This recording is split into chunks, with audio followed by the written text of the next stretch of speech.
ఈరోజు కేసీఆర్కి సంబంధించి చంద్రబాబుకి సంబంధించి ఒక 10 ఇంపార్టెంట్ పాయింట్లు చెప్తా. చెప్పేది మొత్తం చంద్రబాబు సంబంధించి, కేసీఆర్ సంబంధించి 2-3 టచ్ చేస్తా. దాని తర్వాత మీరు కింద కామెంట్ చేయండి. వల్గర్ లాంగ్వేజ్ వద్దు, ఓకే? Please be professional. ఏమన్నాడు మన కేసీఆర్? చంద్రబాబు నాయుడు అనే వ్యక్తి వంట మనుషుల చేత ఎంఓఏలు చేంజ్ చేసుకుని బిల్డప్ ఇస్తూ ఉంటాడు. రేవంత్ రెడ్డి కూడా అలాగే చేస్తున్నాడు, అంతేనా? స్క్రిప్ట్ అంతా వైసీపీది, బీఆర్ఎస్ వైసీపీ జాయింట్ స్క్రిప్ట్ అది చెప్పాడు కేసీఆర్. అయ్యా కేసీఆర్, 2014 నుంచి 2023 వరకు ముఖ్యమంత్రిగా ఉన్నావు కదా.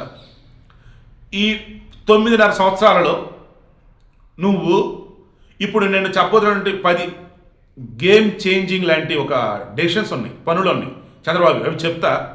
అందులో నువ్వు ఏదైనా ఒకటి చేసేవో చెప్పు. నువ్వు హయాంలో చేసిన కూడా నేను చెప్తాను. అందులో ఏది సక్సెస్ ఏది ఫెయిల్యూర్ అది కూడా నువ్వే చెప్పు. ముందుగా 1998లో ఆ రోజు ఉన్నటువంటి కరువుని పారద్రోలటానికి, ఆ రోజు పెట్టుబడులు పెడతానికి ఇబ్బంది పడుతున్నట్టు వారందరూ కూడా ఒకటే అన్నాడు, మీకు ఏం కావాలో చెప్పండి అన్నప్పుడు వాళ్ళు చెప్పారు రెడ్ టేపిజం, అనుమతులు ఏదైనా ఇవ్వాలంటే సమస్యలు, వాటన్నిటికి కొంత క్రాస్ చెక్ చేసుకొని bye bye Bengaluru, hello Hyderabad ఒక నినాదం తీసుకొని బెంగళూరుకు పోటీగా హైదరాబాద్ డెవలప్ చేయాలని చెప్పేసి అనుకొని 1998లో మైక్రోసాఫ్ట్ని ఇండియాలో ఫస్ట్ టైం, అంటే అమెరికా తర్వాత ఫస్ట్ టైం ఇండియాలో మైక్రోసాఫ్ట్ వాళ్ళు R&D సెంటర్ పెట్టించడం చేత, ఒరాకిల్, ఇలా చెప్పుకుంటూ పోతే టాప్ మోస్ట్ ఐటీ కంపెనీలు ఏవైతే ఉన్నాయో ఇండియాకి వచ్చేలా చేశాడు. సైబర్ టవర్స్ అని, హైటెక్ సిటీ అని ఒక అద్భుతమైన ఒక ఇన్ఫ్రాస్ట్రక్చర్ రెడీ చేశాడు. రహేజా మైండ్ స్పేస్, తర్వాత L&T ఇన్ఫోసిటీ, ఇలా చెప్పుకుంటూ పోతే టాప్ మోస్ట్ ఎవరైతే MNCs ఉంటాయో అవి రావడానికి మార్గం సుగమం చేశాడు. మరి అవి రావాలన్నప్పుడు ఏం కాదు, రోడ్లు నిర్మించాడు, బిల్డింగ్లు నిర్మించాడు. ఇన్ఫ్రాస్ట్రక్చర్ అన్నప్పుడు ఆబ్వియస్లీ టెలికమ్యూనికేషన్స్ వైజ్ మాట్లాడుకొని నెట్ ఫెసిలిటీస్ కానీ, అండ్ టెలికమ్యూనికేషన్స్ వైజ్ ఎక్కడ ఇబ్బంది లేకుండా అది కానీ, అండ్ పవర్, వాటర్, ల్యాండ్ అన్నీ పుష్కలంగా సదుపాయాలు కల్పించాడు. అద్భుతంగా ఉద్యోగాల కల్పన చేయండి అన్నాడు. వాళ్ళు అంతకుమించి ఉద్యోగాల కల్పన చేశారు. ఈరోజు హైదరాబాద్ దూసుకుపోతా ఉందనే కారణం ఎప్పుడో 1998, 1999, 2004 బిఫోర్ చంద్రబాబు నాయుడు వేసినటువంటి స్టెప్స్. హైదరాబాద్ చుట్టూతో ఔటర్ రింగ్ రోడ్ ఉండాలని చెప్పేసి అనుకొని అలా ఉండటం ద్వారా హైదరాబాద్ బ్రహ్మాండంగా అభివృద్ధి చెందింది. అండ్ హైదరాబాద్లో ఉన్నటువంటి వాళ్ళు కానీ చుట్టుపక్కల వాళ్ళని ఎక్కడైనా సరే ఈజీగా అటు వెళ్ళగలుగుతారని చెప్పేసి ఔటర్ రింగ్ రోడ్ ప్రాజెక్ట్ ఎవరిది? చంద్రబాబు నాయుడుది కాదా? శంషాబాద్ ఎయిర్పోర్ట్ చంద్రబాబు నాయుడు హయాంలోది కాదా? ఇంటర్నేషనల్ ఎయిర్పోర్ట్ ఈరోజు వరల్డ్లో టాప్ 10లో అది కూడా ఒకటి. ఇండియా అనేది టాప్ 1లో ఉంది సమ్ టైమ్స్. మెట్రో, హైదరాబాద్లో మెట్రో రైలు అసలు ఊహించారా? అదే మెట్రో రైలు అనేది మీ అధికారంలోకి వచ్చాక దాన్ని పడగొడతాం, కోల్దొస్తాం అని చెప్పింది మీరా కదా కేసీఆర్. బట్ వచ్చాక ఏం చేశారు? దేవుడి దగ్గర అలాగే ఉంచారు, సంతోషం. ఈరోజు హైదరాబాద్లో భయంకరమైన ట్రాఫిక్ అయినా సరే జనాలు ట్రావెల్ చేస్తున్న అటు ఇటు అన్నప్పుడు మెట్రో వాళ్ళు అవునా కాదా? ఇలా చెప్పుకుంటూ పోతే ఒకటా రెండా ఎన్ని అసలు. తర్వాత Genome Valley, top most R&D centres అక్కడ ఉన్నాయి, ఫార్మాకి సంబంధించి, వ్యాక్సిన్కి సంబంధించి అక్కడే. మళ్ళీ నేను చెప్తుంది కూడా ఓన్లీ హైదరాబాద్ సంబంధించి చెప్తున్నా, హైదరాబాద్ తెలంగాణ చుట్టుపక్కల మొత్తం చెప్తున్నా. ఎందుకంటే కేసీఆర్ అండ్ బ్యాచే కదా మన హడావుడి చేసిన చంద్రబాబు సంబంధించి. ఆయనకు అసలు ఏం తెలియదు, ఏమి రాదు, మొత్తం బిల్డప్ అని అదే చెప్తున్నా. ఇప్పుడు చెప్తున్నా జీనో వ్యాలీ అద్భుతాలు చేస్తున్నారు ఇప్పుడు వాళ్ళు అక్కడ. తర్వాత ఈ సేవ, అప్పటి వరకు క్యూలో నించోవాలి, ప్రభుత్వ ఆఫీసులకు వెళ్ళాలి, వాడిని బతులు ఆడాలి, లంచాలు ఇవ్వాలి. ఈ సేవా సెంటర్లు పెట్టి బిల్లులు కడతాం కానీ, సర్టిఫికేట్లు తెచ్చుకోవటం కానీ ఈజీ అయిందా లేదా? ఆ తర్వాత వర్షాలు పడకపోయినా, కరువు అనేది రాకుండా గ్రౌండ్ లెవెల్లో మేనేజ్మెంట్ చేసేసి, వాటర్ మేనేజ్మెంట్ చేసి అద్భుతంగా అండి. ఇంకుడు గుంతలు ఎక్కడ నీరు నిల్వ ఉండేలా చేసి, బోర్లో నీళ్ళు ఇంకుండా చేశాడు. ఆ నీటి కరువు రాకుండా జనాలకి రిజర్వాయర్ల ద్వారా నీటిని అందించున్నాడు. ఇలా చెప్తూ వెళ్తే చంద్రబాబు నాయుడు అనే ఒక వ్యక్తి, ఆయన చేసిన పనులు ఈరోజు గేమ్ చేంజర్, గేమ్ చేంజింగ్. ఆయన డెసిషన్స్ లైఫ్ లాంగ్ నిలబడి ఉంటాయి. ఫ్యూచర్ ఫోర్కాస్ట్లో ఆయన మించినోడు లేడు. మహాభారతంలో శ్రీకృష్ణ భగవానుడికి సంబంధించేసి అనుపమ్ ఖేరా మొన్న అతను సినిమాలో డైలాగ్ చెప్తాడు, ఆయన మించిన మంత్రి ఎవరు, ఆయనను మించిన రాజు ఎవరు, ఇలా అద్భుతమైన డైలాగ్. అలా చంద్రబాబు నాయుడికి సంబంధించి ఈయనను మించిన పాలకుడు ఎవరు, ఈయనకి మించిన దూరదృష్టి ఎవరికి ఉంది, ఫ్యూచర్ ఫోర్కాస్టింగ్ నిన్ను మించిన వాళ్ళు ఎవరున్నారు, టాప్ మోస్ట్ MNCs తీసుకురావడానికి, top most education institutions ISB లాంటి తీసుకురావడానికి.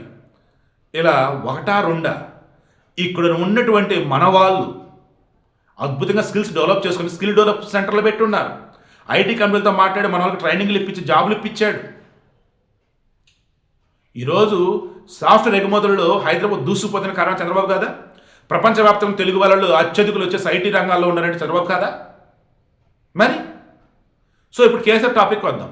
2014-23 మధ్యకాలంలో రైతు బంధు అది జస్ట్ ఒక పథకం, ఓకేనా? ఉన్న డబ్బును పంచడం, అంతేనా? రైతు భరోసా అది అంతే. ఇలా చెప్తూ పోతే ఆదాయాన్ని ప్రజలకు పంచడం వేరు. అది జగన్ కూడా మనం చేసింది అదే. అభివృద్ధి చేయడం, అభివృద్ధి ఏం చేశాడు? ఫ్లైఓవర్లు హైదరాబాద్లో కట్టాడు, ఓకే గుడ్, ఒప్పుకుంటా. అది చంద్రబాబు నాయుడు వేసిన రూట్ అది. ఆయన మ్యాప్లో ఇది చెల్లి మొత్తం చెప్తారు కదా, అందులో ఇవన్నీ ఫ్లైఓవర్స్ ఉన్నాయి.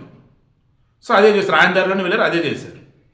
మెట్రో కంప్లీట్ చేశారు, ఆల్రెడీ చేయనేమో పడేస్తుందన్నారు, కంప్లీట్ చేశారు, అది చంద్రబాబు నాయుడు హయాంలోదే. శంషాబాద్ ఎయిర్పోర్టు అదే కాంగ్రెస్ చేశారు, ఆ తర్వాత మీరు వచ్చారు, అది యాజ్ యూజువలే. కొత్త ఏమున్నాయి? ఏం చేశారు? రోడ్లు సెంట్రల్ గవర్నమెంట్ స్టేట్ గవర్నమెంట్ 2 కలిపి వేసుకునేవే. ఏం చేశారు? కాళేశ్వరమా? రైట్, ఆడకొద్దాం. ఏమైంది కాళేశ్వరం? అదొక తెల్ల ఏనుగు, ఎక్స్ప్రెస్ అని ఇదే చెప్పారు. అయినా సరే నానా యాగి చేసి కట్టారు. ఏమైంది? పెద్ద ప్యాచ్ ఏం కుంగింది కదా. దానివల్ల లేనిపోని డబ్బులు వృధా తప్ప ఏమి కదని ఎగ్జిస్టింగ్ గవర్నమెంట్ చెప్పలేదా? దాని మీద కమిటీ వేస్తే కమిటీ చెప్పలేదా? మీరు కట్టింది ఏదైనా ఉంది అంటే ఆ కాళేశ్వరం ప్రాజెక్ట్, అది కాస్త డొల్ల. ఇక మిషన్ భగీరథ, మిషన్ కాకతీయ ఒప్పుకుంటా. ఆ విషయం మీకు నేను ఫీడ్బ్యాక్ పాజిటివ్గానే ఇస్తాను, ఒప్పుకుంటా. ఆ విషయంలో గ్రేట్. తర్వాత ఉన్నటువంటి వాడిని విధ్వంసం చేయకుండా ముందుకు తీసుకెళ్ళారు, ఎస్, ఆ విషయంలో ఒప్పుకుంటా, గ్రేట్.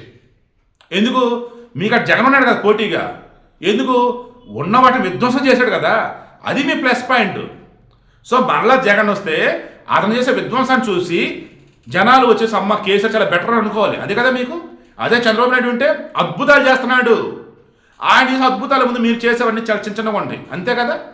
చంద్రబాబు ఉంటే పోటీ పడాలి, మీ వల్ల కాదు. జగన్ అంటే అబ్బే మీరు ఎలా ఉన్నా సరే సరిపోయేది, ఎందుకంటే ఆయన ఏమీ చేయడు, విధ్వంసం తప్ప, అంతేనా కాదా?